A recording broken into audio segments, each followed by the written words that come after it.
प्यारे विद्यार्थियों, नमस्कार। स्वागत है आप सभी का आपके अपने YouTube channel MP classes Jhunjhunu 2.0 के अंदर। जो भी विद्यार्थी राजस्थान चतुर्थ श्रेणी हाई कोर्ट पियोन भर्ती परीक्षा 2025 है, जी हाँ, जो आपकी उच्च न्यायालय के अंदर पियोन की वैकेंसी निकल रखी है, उसकी यदि आप तैयारी कर रहे हो तो आपके लिए बहुत ही इंपॉर्टेंट क्लास होने वाली है। आज की इस बहुत ही बेहतरीन क्लास के अंदर दोस्तों राजस्थान जी के, जी हाँ, आपकी कला संस्कृति में जो बोलियां टॉपिक है ना, उसके 50 महत्वपूर्ण क्वेश्चनों का हम आज की क्लास में विश्लेषण के साथ देखने वाले हैं। तो आज की क्लास फटाफट स्टार्ट करते हैं। इस क्लास की पीडीएफ आपको टेलीग्राम के ऊपर मिल जाएगी, तो डिस्क्रिप्शन में लिंक दे रखा है, ज्वाइन आपको फटाफट से जरूर कर लेना है। आंखों में नींद बहुत है पर सोना नहीं है, यही वक्त है कुछ करने का मेरे दोस्त, इसे खोना नहीं है, इसे खोना नहीं है। गुड इवनिंग सभी को, राधे राधे, जय श्री कृष्णा, जय श्री श्याम, जय श्री राम। एक नंबर क्वेश्चन है इसी के साथ,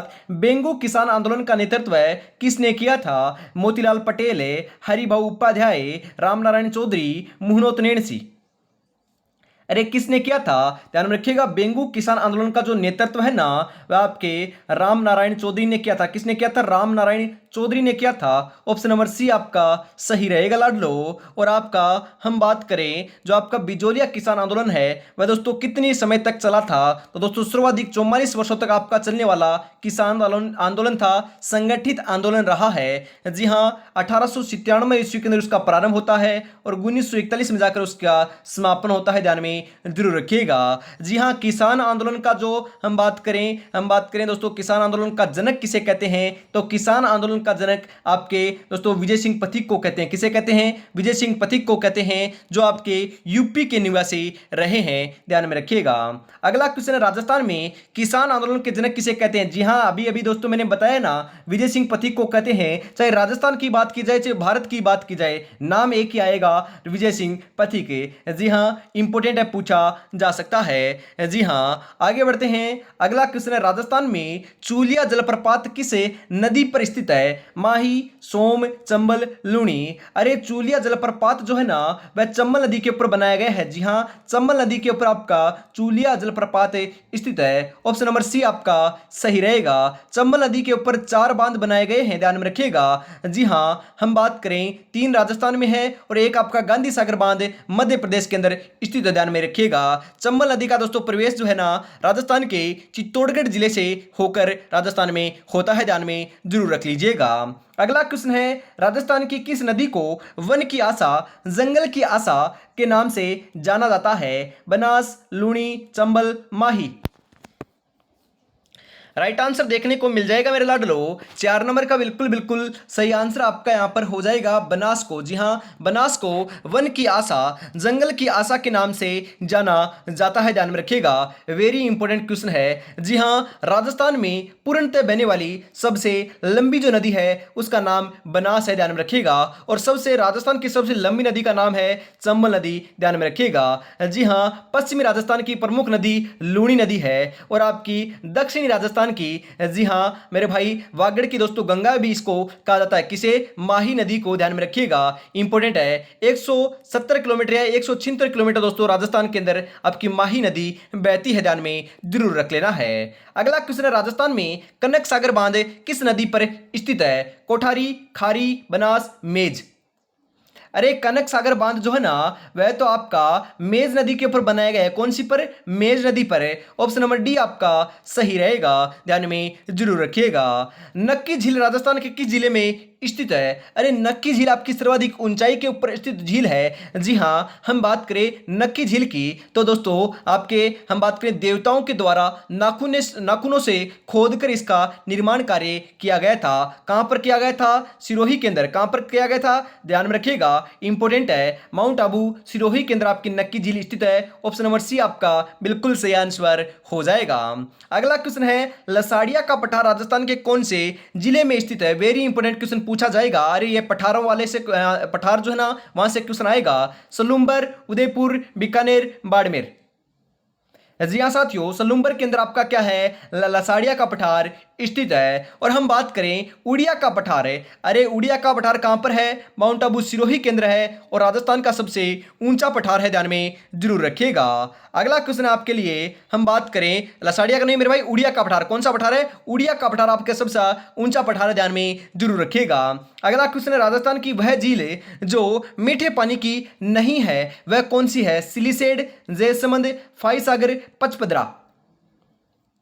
जी हाँ साथियों, सिलीसेड झील आपकी मीठे पानी की है और जयसमंद भी है, फाईसागर भी है, परंतु पचपदरा जो झील है वह आपकी खारे पानी की झील है, ना कि मीठे पानी की। तो ऑप्शन नंबर डी आपका सही रहेगा साथियों। अगला क्वेश्चन है, 2011 की जनगणना के अनुसार राजस्थान का सबसे कम लिंगानुपात वाला जिला कौन सा है। वेरी इंपॉर्टेंट क्वेश्चन दोस्तों, 2011 की जनगणना से अवश्य क्वेश्चन आएगा, 100% आएगा, छपेगा। सीकर, अजमेर, नागौर, धौलपुर। राइट आंसर क्या हो जाएगा, 9 नंबर का बिल्कुल बिल्कुल सही आंसर आपका देखने को मिल जाएगा। आपका लिंगानुपात जो है ना वह आपका सबसे कम धौलपुर का देखने को मिलता है, सर्वाधिक आपका डूंगरपुर का है। जी हाँ, सर्वाधिक डूंगरपुर का है, न्यूनतम धौलपुर का है। ऑप्शन नंबर डी आपका सही रहेगा। इंपोर्टेंट क्वेश्चन है, पूछा जा सकता है। आगे बढ़े उससे पहले दोस्तों 2011 की जनगणना के बारे में बात कर लेते हैं। तो सर्वाधिक हम बात करें साक्षर जिला तो आपका कोटा है, कौन सा है, कोटा है। सर्वाधिक दोस्तों हम बात करें महिला साक्षरता भी कोटा की है, पुरुष साक्षरता झुंझुनू की है। 2 नंबर के ऊपर साक्षर जिला आपका जयपुर है, कौन सा है, अरे मेरे भाई जयपुरियो है, कौन सा है, जयपुर है, ध्यान में रखिएगा, इंपोर्टेंट है, पूछा जा सकता है। आगे बढ़े दोस्तों, सर्वाधिक आपकी जनसंख्या जो है कहां पर निवास करती है, तो मेरे भाई जयपुर के अंदर ही निवास करती है। और सर्वाधिक जनसंख्या घनत्व भी आपका जयपुर का है, 595 है। न्यूनतम जनसंख्या घनत्व जैसलमेर का है, मात्र 17। और सर्वाधिक मुस्लिम जनसंख्या जो है ना वह आपकी कहां पर निवास करती है, बिल्कुल बिल्कुल आपकी जैसलमेर के अंदर निवास करती है। जी हां, मुस्लिम जनसंख्या सर्वाधिक जैसलमेर के अंदर निवास करती है। आगे बढ़े क्या, जी हां आगे बढ़ते हैं। अगला क्वेश्चन है, राज्य के राज्यपाल को कौन हटा सकता है। अरे राज्यपाल को कौन हटा सकता है और नियुक्त कौन कर सकता है। जी हां, मुख्यमंत्री नहीं करता, राष्ट्रपति के द्वारा किया जाता है। किसके द्वारा, राष्ट्रपति राज्यपाल को हटा सकता है और आपके पद दोस्तों इसी के द्वारा आपका ग्रहण करवाया जाता है। मतलब कि दोस्तों राज्यपाल पद जो है ना वह दोस्तों राष्ट्रपति ही उसके ऊपर आपका मनोनीत करता है राज्यपाल को, ध्यान में जरूर रखिएगा। इंपोर्टेंट क्वेश्चन पूछा जा सकता है। और हटाता कौन है, राष्ट्रपति ही हटाता है। अगला क्वेश्चन है इसी के साथ, भारतीय संविधान के किस अनुच्छेद में प्रत्येक राज्य का एक राज्यपाल होगा। यह आपके कौन से अनुच्छेद में है, 153, 155, 158, 157। जी हाँ साथियों, 153 जो अनुच्छेद है ना उसके अंदर लिखा गया है कि आपका राज्यपाल एक राज्य का एक राज्यपाल होगा। परंतु ऐसा नहीं है कि एक राज्यपाल एक ही राज्य का होगा, नहीं, एक राज्यपाल आपके एक या फिर एक से ज्यादा भी दोस्तों राज्यों का हो सकता है, कोई ऐसी बड़ी बात नहीं है, ध्यान में जरूर रखिएगा। और राजस्थान के अंदर अब तक दोस्तों 4 बार राष्ट्रपति शासन लागू हो चुका है, यह भी आपको ध्यान में जरूर रखना है, इंपोर्टेंट है। पहला राष्ट्रपति शासन 1967 ईस्वी के अंदर लगा था और सबसे कम अवधि तक, जी हां सबसे कम समय के अंदर के लिए आपका यहां पर राष्ट्रपति शासन लागू हुआ था, ध्यान में रखिएगा। चंपाकली महिलाओं के शरीर के किस भाग को सुशोभित करती है। अरे चंपाकली आभूषण कहां पर पहना जाता है, कानों में, गले में, कमर को या फिर बाजुओं को। चंपाकली आभूषण जो है ना वह आपका गले का आभूषण है मेरे साथियों। ऑप्शन नंबर बी आपका सही रहेगा। अगला क्वेश्चन है राजस्थान मानवाधिकार आयोग की पहली महिला अध्यक्ष कौन थी। राजस्थान मानवाधिकार जो आयोग है ना उसकी पहली अध्यक्ष कौन थी। प्रतिभा पाटिल, शांता कुमारी, कमला बेनीवाल, कांता भटनागर। जी हाँ, कौन थी, कांता भटनागर थी। ऑप्शन नंबर डी आपका सही रहेगा। अरे दोस्तों प्रतिभा पाटिल, जी हाँ प्रतिभा पाटिल राजस्थान की प्रथम महिला राज्यपाल रही है। जी हाँ, महिला राज्यपाल प्रथम आपकी प्रतिभा पाटिल सिंह थी, ध्यान में रखिएगा। और पहली मुख्यमंत्री जो है ना वह वसुंधरा राजे सिंधिया जी रही हैं, ध्यान में जरूर रख लीजिएगा। राजस्थान राज्य की प्रथम महिला राज्यपाल, अभी ये दोस्तों सेम का सेम क्वेश्चन आ चुका है, अभी भी तो मैंने बताया है। जी हाँ, कौन है, प्रतिभा पाटिल जी रही है। ऑप्शन नंबर ए आपका सही हो जाएगा। और अभी तक आपने चैनल को सब्सक्राइब और क्लास को लाइक और शेयर नहीं किया तो निराश कर रहे हो, कितनी बेहतरीन क्लास चल रही है, फटाफट से जरूर कर दीजिए साथियों। आगे बढ़ते हैं इसी के साथ। राजस्थान में पान मेथी के उत्पादन हेतु प्रसिद्ध जिला कौन सा है। अरे नागौरी मेथी भी बोलते हैं इसे, जी हाँ पान मेथी बोलते हैं या फिर नागौरी मेथी भी इसे बोलते हैं। तो मेरे भाई नागौर प्रसिद्ध है, कौन सा प्रसिद्ध है, नागौर प्रसिद्ध है पान मेथी के लिए। तो ऑप्शन नंबर डी आपका बिल्कुल सही आंसर आपका यहाँ पर हो जाएगा। गोपी जी भट्ट राजस्थान के किस लोक नृत्य शैली के कलाकार हैं? तमाशा, स्वांग, रम्मत, नौटंकी। Very important question. बताओ रे लाडलो, सही आंसर आपका यहां पर हो जाएगा तमाशा के लिए। जी हां, तमाशा के लिए आपके प्रसिद्ध कलाकार हैं गोपी जी भट्ट। ऑप्शन नंबर ए आपका सही रहेगा। अगला क्वेश्चन है, राजस्थान का कौन सा शहर है अपनी ब्लू पोट्री के लिए जाना जाता है? अरे सेम क्वेश्चन आपके पटवारी में आया था। आपके पूछा जा सकता है कि आपकी ब्लैक पोट्री कहाँ की है, तो ब्लैक पोट्री कोटा की है। कहाँ की है? ब्लैक पोट्री कोटा की है। और आपकी ब्लू पोट्री जो है ना, वह आपकी देखने को मिल जाएगी मेरे भाई जयपुर की। ध्यान में रखिएगा। ऑप्शन नंबर सी आपका सही आंसर हो जाएगा। अरे नमदे, नमदे कहाँ के प्रसिद्ध है? तो नमदे टोंक के प्रसिद्ध। ध्यान में रखिएगा। अगला क्वेश्चन है, जी हां, भारत के संविधान के किस अनुच्छेद के अनुसार मुख्यमंत्री की नियुक्ति राज्यपाल के द्वारा की जाती है? अनुच्छेद 155, 166, 163, 164। राइट आंसर देखने को मिल जाएगा। जी हां, मुख्यमंत्री की नियुक्ति राज्यपाल करता है। आपसे पूछा जाता है कि मुख्यमंत्री की नियुक्ति कौन करता है? सेम क्वेश्चन आया था दोस्तों पटवारी में, तो ध्यान में रखिएगा, राज्यपाल के द्वारा नियुक्ति की जाती है। कौन से अनुच्छेद के द्वारा? जी हां, अनुच्छेद 164 के द्वारा की जाती है। ऑप्शन नंबर डी आपका सही रहेगा साथियों। अगला क्वेश्चन है, जनसंख्या की दृष्टि से भील जनजाति का राजस्थान में कौन सा स्थान है? प्रथम, द्वितीय, तृतीय, चतुर्थ। जी हां, भील जनजाति की दोस्तों जनसंख्या की दृष्टि से बात की जा रही है, तो कौन सा स्थान है? दूसरा स्थान है। जी हां, दूसरा स्थान आपकी कौन सी जनजाति का है? आपकी भील जनजाति का है। परंतु पहला स्थान कौन सी का है? अरे पहला स्थान आपका मीणा का है। जी हां, मीणा जनजाति का पहला स्थान देखने को मिल जाएगा, जनसंख्या की दृष्टि में भी और आपकी साक्षरता की दृष्टि में भी। जी हां, साक्षरता की दृष्टि और जनसंख्या की दृष्टि दोनों के अंदर आपका मीणा दोस्तों जनजाति का नाम एक नंबर पर आने वाला है। भील जनजाति दोस्तों सबसे प्राचीन जनजाति मानी जाती है। ध्यान में जरूर रखिएगा। यहां पर आपका द्वितीय ऑप्शन नंबर बी आपका सही रहेगा साथियों। अगला क्वेश्चन है, राजस्थान के प्रथम मुख्यमंत्री कौन थे? जी हां, मोहनलाल सुखाड़िया, हीरालाल शास्त्री, जयनारायण व्यास, टीकाराम पालीवाल। अरे हीरालाल शास्त्री जो है ना, राजस्थान के प्रथम मुख्यमंत्री के पद के ऊपर कार्यरत रहे हैं। ऑप्शन नंबर बी आपका सही रहेगा। और मोहनलाल सुखाड़िया को आधुनिक राजस्थान का निर्माता कहा जाता है। और इन्होंने दोस्तों सर्वाधिक बार शपथ ग्रहण की और सर्वाधिक दोस्तों हम बात करें शासन किया, लगभग आपके 17 वर्षों तक दोस्तों इन्होंने आपके मुख्यमंत्री के पद के ऊपर रहते हुए कार्य किया है। ध्यान में जरूर रखिएगा। आगे बढ़ते हैं इसी के साथ अगले क्वेश्चन के लिए। लक्ष्य एक होता है और रास्ते अनेक है, कभी रास्ता बंद हो जाए तो रास्ता बदलो, लक्ष्य नहीं, क्योंकि वृक्ष पत्तियां बदलता है मेरे भाई, जड़े नहीं। तो बारी बारी आपको लक्ष्य नहीं बदलना है, लक्ष्य तो एक ही है, इस बार 4th ग्रेड एग्जाम को फतेह करना है, चाहे कोई सी भी एग्जाम हो। जी हाँ मेरे साथियों, चाहे आपकी हम बात करें 54,000 वाली की तैयारी कर रहे हो तो भी आपको फतेह करना है, यदि हाईकोर्ट की तैयारी कर रहे हो तो भी फतेह करना है, या दोनों की तैयारी कर रहे हो तो दोनों के अंदर आपको सिलेक्शन लेकर दिखाना ही दिखाना है। जी हाँ, आपको पता है ना, आज 19 दोस्तों हम बात करें अगस्त हो चुके हैं, तो मात्र पूरे के पूरे 30 दिन बचे हुए हैं, ज्यादा समय आपके पास नहीं है, पूरा एक महीना आपके पास शेष है। तो एक महीने के अंदर आपको रगड़ देना है मेरे भाई, 100% सिलेक्शन लेकर ही रहना है। तो एक महीने के अंदर दोस्तों आपकी क्या हमारी स्ट्रेटेजी रहने वाली है, किस प्रकार से आपको क्लासेस दूंगा, और आपको दोस्तों हम बात करें हर सब्जेक्ट की, हर टॉपिक की दोस्तों क्लासेस प्रोवाइड कराई जाएगी। जी हां, इसी के ऊपर दोस्तों काम चल रहा है, बस बढ़िया तरीके से आप मेहनत करते रहिएगा। आगे बढ़ते हैं, और दोस्तों आपके लिए मेहनत कर दोस्तों बनाए गए हैं, 30 दिन बचे हुए हैं, अंतिम समय में दोस्तों मॉडल पेपर निकालोगे उतना ही कम है। जी हां, इसको आपको परचेज करना है मात्र 69 रुपए के अंदर। जी हां, मात्र 69 रुपए के अंदर 10 मॉडल पेपर आपको मिल रहे हैं। हर एक मॉडल पेपर में 120 क्वेश्चन है, उनके आंसर है, उनकी व्याख्या साथ में देखने को मिल जाएगी। 96 36 175 905 के ऊपर आपको 69 रुपीज पेमेंट करना है, और इसी नंबर के ऊपर स्क्रीनशॉट सेंड करते ही 10 मॉडल पेपर आपको मिल जाएंगे। तो देरी किस बात के, फटाफट से जरूर परचेज कर लीजिएगा।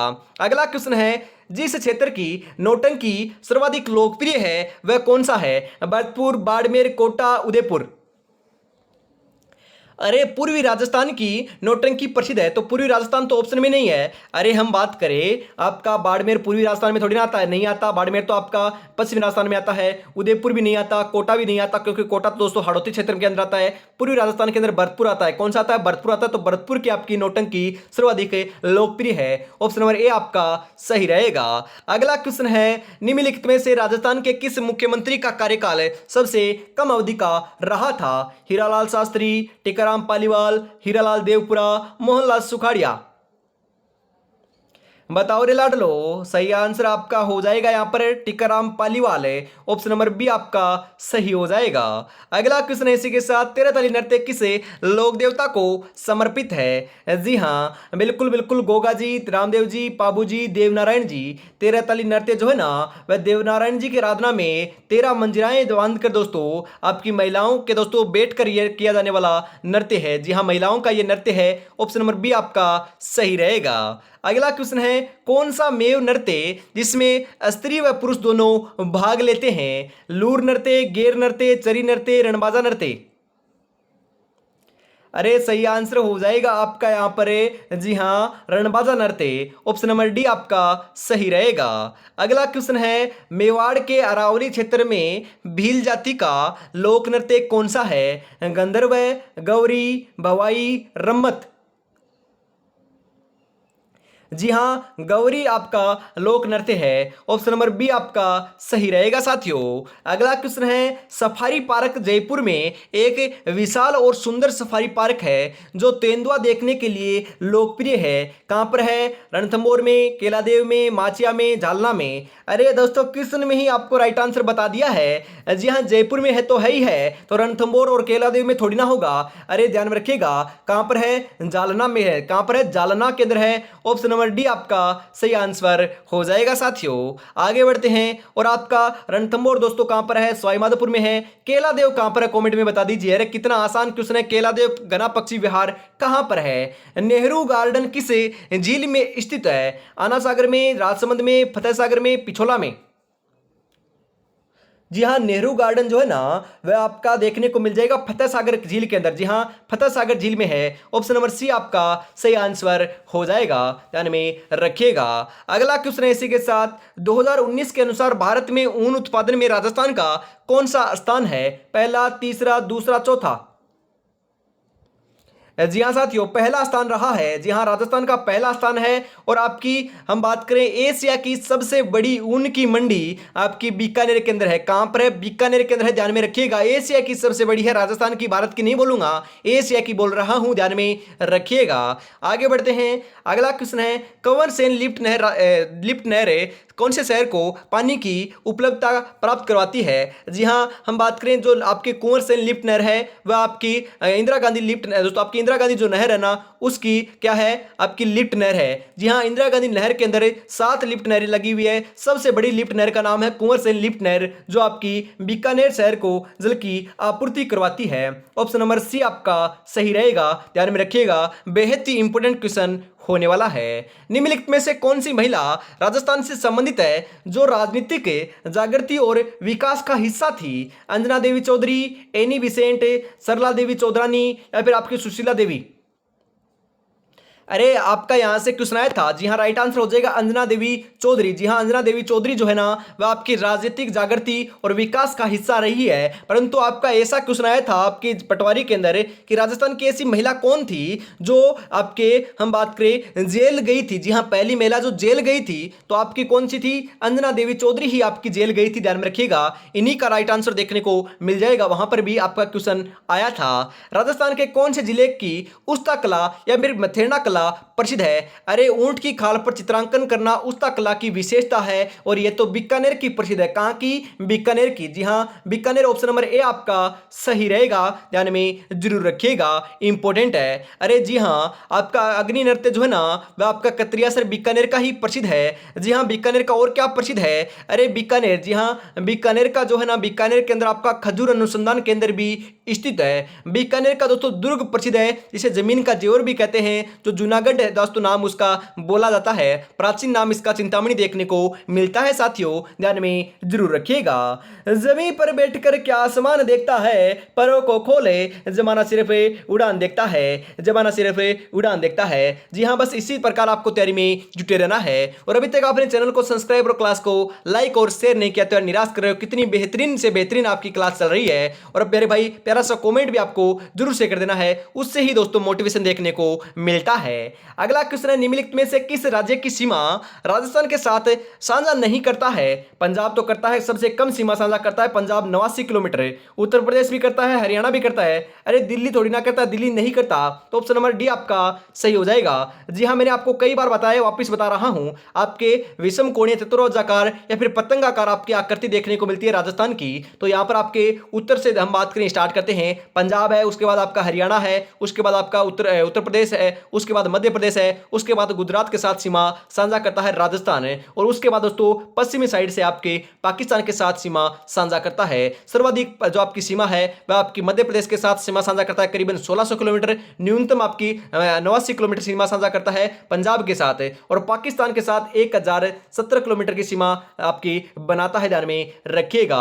जी हाँ, इस आपकी रेड क्लिफ रेखा कहते हैं इस रेखा को। जी हाँ, इस रेखा को जो है ना पाकिस्तान के साथ सीमा बनाता है, उसे रेड क्लिफ रेखा कहते हैं। और इस रेड क्लिफ रेखा के ऊपर राजस्थान के 5 जिले स्थित हैं। कौन कौन से? गंगानगर, बीकानेर, फलोदी, जैसलमेर और बाड़मेर। जी हाँ, 5 ही आपके जिले स्थित हैं। इसके अंदर भी सर्वाधिक सीमा जैसलमेर आपके साझा करता है, न्यूनतम सीमा जो है वह आपका जो है ना दोस्तों फलोदी जो नया जिला बनाया गया है वह आपका सीमा साझा करता है, ध्यान में जरूर रखिएगा। और हम बात करें सर्वाधिक आपके इस रेखा के दोस्तों समीप जो है ना आपका जिला मुख्यालय कौन सा है, तो गंगानगर सबसे समीप है, मतलब कि सबसे पास में है, और सर्वाधिक दूर जो है आपका बीकानेर का जिला मुख्यालय है, ध्यान में जरूर रखिएगा। यह क्वेश्चन भी आपका पूछा जा सकता है। सोम कमला अंबा सिंचाई परियोजना किस जिले में स्थित है? डूंगरपुर में, चित्तौड़गढ़ में, उदयपुर में, बांसवाड़ा में।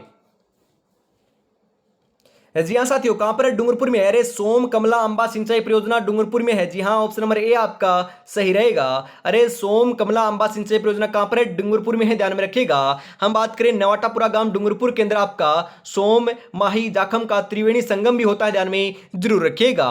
अगला क्वेश्चन है, साहित्यिक रचना पग फेरो के रचयिता कौन थे? जी हाँ, विजयदान देथा, मणि भास्कर, मणि मधुकर, सीताराम लालस।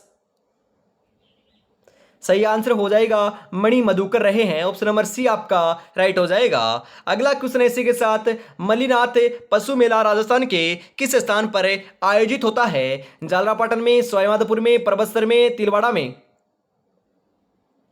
35 नंबर का सही आंसर आपका यहाँ पर हो जाएगा तिलवाड़ा के अंदर। जी हाँ, तिलवाड़ा के अंदर होता है, ऑप्शन नंबर डी आपका सही रहेगा साथियों। अगला क्वेश्चन है, गणगौर का त्योहार किस तिथि को मनाया जाता है? जी हाँ, आपके वैशाख शुक्ल तृतीया को, माघ शुक्ल तृतीया को, चैत्र शुक्ल तृतीया को, चैत्र कृष्ण तृतीया को। जी हाँ, चैत्र शुक्ल तृतीया को मनाया जाता है, गणगौर का त्योहार है, ऑप्शन नंबर सी आपका सही रहेगा। अगला क्वेश्चन है, ग्रेनाइट सिटी के नाम से किसे जाना जाता है? अरे ग्रेनाइट सिटी या फिर ग्रेनाइट शहर किसे कहते हैं? अजमेर को, जालौर को, जयपुर को, उदयपुर को। जी हाँ, ग्रेनाइट सिटी जालौर को कहते हैं, ऑप्शन नंबर बी आपका सही रहेगा साथियों। अगला क्वेश्चन है, 1444 खंभों का घर किसे कहते हैं? जी हाँ, जनकपुर, करणपुर, रणकपुर, जयगढ़। अरे 1444 खंभों का जो आपका घर है वह तो हम बात करें रणकपुर जैन मंदिर को कहते हैं। जी हाँ, आपके रणकपुर जैन मंदिर जो है ना वह आपके पाली के अंदर है। कहां पर है? पाली में है, ध्यान में रखिएगा। इसके अंदर आपके 1444 खंभे हैं। रणकपुर दोस्तों किन के मंदिर हैं? जैन धर्म के मंदिर है। जी हाँ, जैन मंदिर है, ध्यान में जरूर रखिएगा, पूछा जा सकता है। कहां पर है? पाली में है, यह भी आपको ध्यान में रखना है, पूछा जा सकता है। वाणिज्य नगरी के नाम से किस जिले को जाना जाता है? वाणिज्य नगरी करौली, पाली, जोधपुर, उदयपुर। अरे वाणिज्य नगरी के नाम से तो पाली को जाना जाता है, पाली। जी हाँ, ऑप्शन नंबर बी आपका सही हो जाएगा। और शिक्षा नगरी के रूप में कोटा को जाना जाता है। जी हाँ, कोटा आपका सही आंसर होगा यदि शिक्षा नगरी नाम आए तो। अगला क्वेश्चन है, राज्यपाल की नियुक्ति कौन करता है? अरे राज्यपाल की नियुक्ति तो राष्ट्रपति करता है क्या? जी हाँ, बिल्कुल, राष्ट्रपति के द्वारा राज्यपाल की नियुक्ति की जाती है, ऑप्शन नंबर ए आपका सही हो जाएगा। और आपके राज्यपाल के द्वारा मुख्यमंत्री की नियुक्ति की जाती है, यह भी आपको ध्यान में जरूर रखना है। अगला क्वेश्चन है, मुख्यमंत्री की नियुक्ति। अरे क्वेश्चन सेम आ चुका है ना वापिस से। जी हाँ, राज्यपाल करता है, ध्यान में जरूर रखिएगा। आगे बढ़ते हैं। अगला क्वेश्चन है, राजस्थान में ढोल नृत्य कहाँ का प्रसिद्ध है? अरे ढोल नृत्य अजमेर, बीकानेर, जालौर, उदयपुर। अरे ढोल नृत्य जालौर का प्रसिद्ध है। जी हाँ, जालौर सही आंसर हो जाएगा। जालौर का ढोल नृत्य प्रसिद्ध है। और यह भी ध्यान में रखिएगा, इसको दोस्तों प्रसिद्धि किसने दिलाई थी? जी हाँ, जय नारायण व्यास ने इसको प्रकाश में लाने का श्रेय दिया जाता है। और आपके जालोर का जो ढोल नृत्य है, इसके अंदर ढोल कौन सी नृत्य में दोस्तों आपके नृत्य के अंदर ढोल कौन सी शैली में बजाया जाता है? तो थांकना शैली में बजाया जाता है। यह भी ध्यान में आपको जरूर रखना है। कौन सी शैली में? थांकना शैली में। अगला क्वेश्चन है, जालोर के दुर्ग का निर्माण किसने करवाया था? जी हाँ, यहां पर आपका दुर्ग कर लीजिएगा। जालोर के दुर्ग का निर्माण किसने करवाया? नागभट्ट प्रथम, नागभट्ट द्वितीय, महेंद्रपाल, कानड़देव। सही आंसर आपका हो जाएगा नागभट्ट प्रथम ने करवाया था। ऑप्शन नंबर ए आपका सही रहेगा साथियों। राजस्थान में गणेश्वर सभ्यता किस नदी के किनारे विकसित हुई? सेम का सेम क्वेश्चन आपका पटवारी के एग्जाम में आया था दोस्तों। ये क्वेश्चन मैंने पहले भी करवा रखे हैं। जी हाँ, ये तो आपके दोस्तों जो पहले आपकी बात करें जेल प्रहरी की एग्जाम थी उसके अंदर भी करवाए थे, तो आपके लिए भी उपयोगी है, तब वापिस आपको करवा रहा हूं क्योंकि क्वेश्चन तो आपके सेम ही रहने वाले हैं। तो आपके दोस्तों पटवारी के अंदर एक सेम का सेम क्वेश्चन पूछा गया था कि गणेश्वर सभ्यता दोस्तों कौन सी नदी के किनारे विकसित हुई? जी हाँ, गणेश्वर सभ्यता नीम का थाना सीकर के अंदर है। और नीम का थाना सीकर के अंदर तो एक ही नदी बहती है। कौन सी नदी बहती है? जी हाँ, कांतली नदी बहती है। जी हाँ, ऑप्शन नंबर बी आपका सही हो जाएगा। आपकी अपोहा तंत्र की पूर्णतः राजस्थान में बहने वाली सबसे लंबी नदी की बात करें तो कांतली नदी है, जो आपकी सीकर और झुंझुनू जिले के अंदर बहती है। जी हाँ, सीकर और झुंझुनू में बहती है, ध्यान में जरूर रख लेना है। कल को आसान बनाने के लिए आज आपको कड़ी मेहनत करनी पड़ेगी। चल उठे और रच दे इतिहास। ये वक्त, ये दोस्तों आपका समय वापिस नहीं आएगा। इसको दोस्तों वह खराब नहीं करना है। बढ़िया तरीके से आपको तैयारी में जुटे रहना है। समसभा की स्थापना किसने की थी? उदयपुर, हम बात करें समसभा की स्थापना कहाँ की गई थी? उदयपुर में, सिरोही में, जोधपुर में, जालौर में? जी हाँ साथियों, सिरोही के अंदर की गई थी। संप सभा की जो आपकी स्थापना है सिरोही में की गई थी। ऑप्शन नंबर बी आपका सही रहेगा। अगला क्वेश्चन है, मुगलों की अधीनता स्वीकार करने वाला सिरोही का प्रथम राजा कौन था? जी हाँ, कौन था? अरे सुल्तान देवड़ा थे। कौन थे? सुल्तान देवड़ा था। ऑप्शन नंबर बी आपका सही रहेगा साथियों। अगला क्वेश्चन है, बांसवाड़ा और डूंगरपुर जिले की सीमा का निर्धारण है कौन सी नदी करती है? वेरी इंपॉर्टेंट क्वेश्चन, दिमाग लगाओ और बताओ फिर। माही, चेप, चंबल, बनास।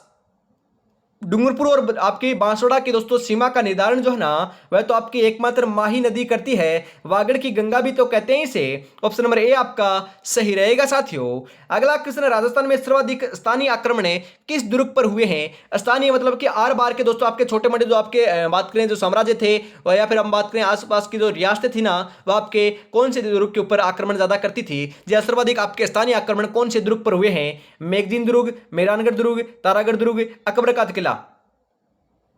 अरे जो तारागढ़ दुर्ग है ना, जो अजमेर में है, जी हाँ, इसी दुर्ग के ऊपर सर्वाधिक आपके स्थानीय आक्रमण देखने को मिले हैं। क्योंकि आपको पता है आप अजमेर जो है राजस्थान के मध्य में है। जी हाँ, यहीं पर आपका दुर्ग है। इसे जीत लिया तो मान लीजिए राजस्थान के ऊपर पूरा कब्जा कर लिया। इस कारण इसके ऊपर दोस्तों सर्वाधिक आपके आक्रमण हुए हैं। यदि आपसे पूछ ले कि बाहरी आक्रमण, विदेशी आक्रमण सर्वाधिक कौन से किले ने सहे हैं, सर्वाधिक आक्रमण वहां पर कहां पर हुए हैं, तो नाम आएगा आपका मेरे भाई राजा भूपत के द्वारा आपका दुर्ग निर्माण कार्य 295 ईस्वी के अंदर राजा भूपत के द्वारा बटनेर दुर्ग का निर्माण करवाया था। इसी दुर्ग के ऊपर सर्वाधिक आपके विदेशी आक्रमण हुए हैं, जो आपका हनुमानगढ़ जिले के अंदर स्थित है, ध्यान में जरूर रखिएगा। अगला क्वेश्चन इसी के साथ, दक्षिण राजस्थान की स्वर्ण रेखा किस नदी को कहते हैं? अरे कैसा भी क्वेश्चन है, दक्षिण राजस्थान का नाम आते ही दोस्तों आपको क्या करना है? माही नदी करके आ जाना है, क्योंकि माही नदी दोस्तों दक्षिण राजस्थान की बहुत ही इंपोर्टेंट नदी है। ऑप्शन नंबर सी आपका सही रहेगा। अगला क्वेश्चन है, डूंगरपुर प्रजामंडल की स्थापना कब की गई थी? बताओ, very important question. 50 number question आ चुका है। 50 में से आपके कितने क्वेश्चन सही हुए कमेंट में जरूर बताइएगा। अंतिम क्वेश्चन है लाडलो। जी हाँ, अंतिम क्वेश्चन है, फटाफट राइट आंसर बता दीजिएगा। और आपके दोस्तों ये क्लास जो है वह कैसी लग रही है, फटाफट कमेंट में जरूर बता देना है। जी हाँ, 1942 में, 1944 में, 1945 में, 1946 में डूंगरपुर प्रजामंडल की जो स्थापना है ना, वह दोस्तों 1944 में। जी हाँ दोस्तों, डूंगरपुर प्रजामंडल की स्थापना 1944 में भोगीलाल पंड्या के द्वारा की गई थी। किसके द्वारा? भोगीलाल पंड्या के द्वारा की गई थी। वागड़ का गांधी भी दोस्तों भोगीलाल पंड्या को कहते हैं। इन्हीं के द्वारा डूंगरपुर प्रजामंडल की स्थापना भी की गई। कब की गई? 1944 में, ध्यान में जरूर रखिएगा। तो आज की इस बहुत ही बेहतरीन क्लास के अंदर इतना ही रखते हैं साथियों। अगली क्लास आपको कल सुबह 8 बजे देखने को मिलेगी। जी हाँ, तब तक आपको तैयारी में जुटे रहना है। हमेशा दोस्तों आपकी सुबह 8 बजे, सुबह 10 बजे, हम दोपहर 2 बजे हमेशा आपकी हिंदी की क्लास, और शाम को 8 बजे जीके की क्लास, आपकी 4 क्लास क्लासें देखने को मिल रही है। इन क्लासों को यदि एग्जाम तक लगा लोगे तो 100% सिलेक्शन देखने को मिल जाएगा। मात्र 30 दिन बचे हुए हैं मेरे भाई, जी हाँ मात्र 30 दिन बचे हुए हैं आपको क्लास को। दोस्तों यदि आप मेरी आवाज को सुन भी लेते हो, जी हाँ 50 क्वेश्चन दोस्तों आप आराम से बैठकर 50 क्वेश्चनों को और साथ में बता रहा हूं उन बातों को सुन भी लेते हो तो भी दोस्तों आपका सिलेक्शन हो जाएगा, क्योंकि आपके याद जरूर हो जाएंगे।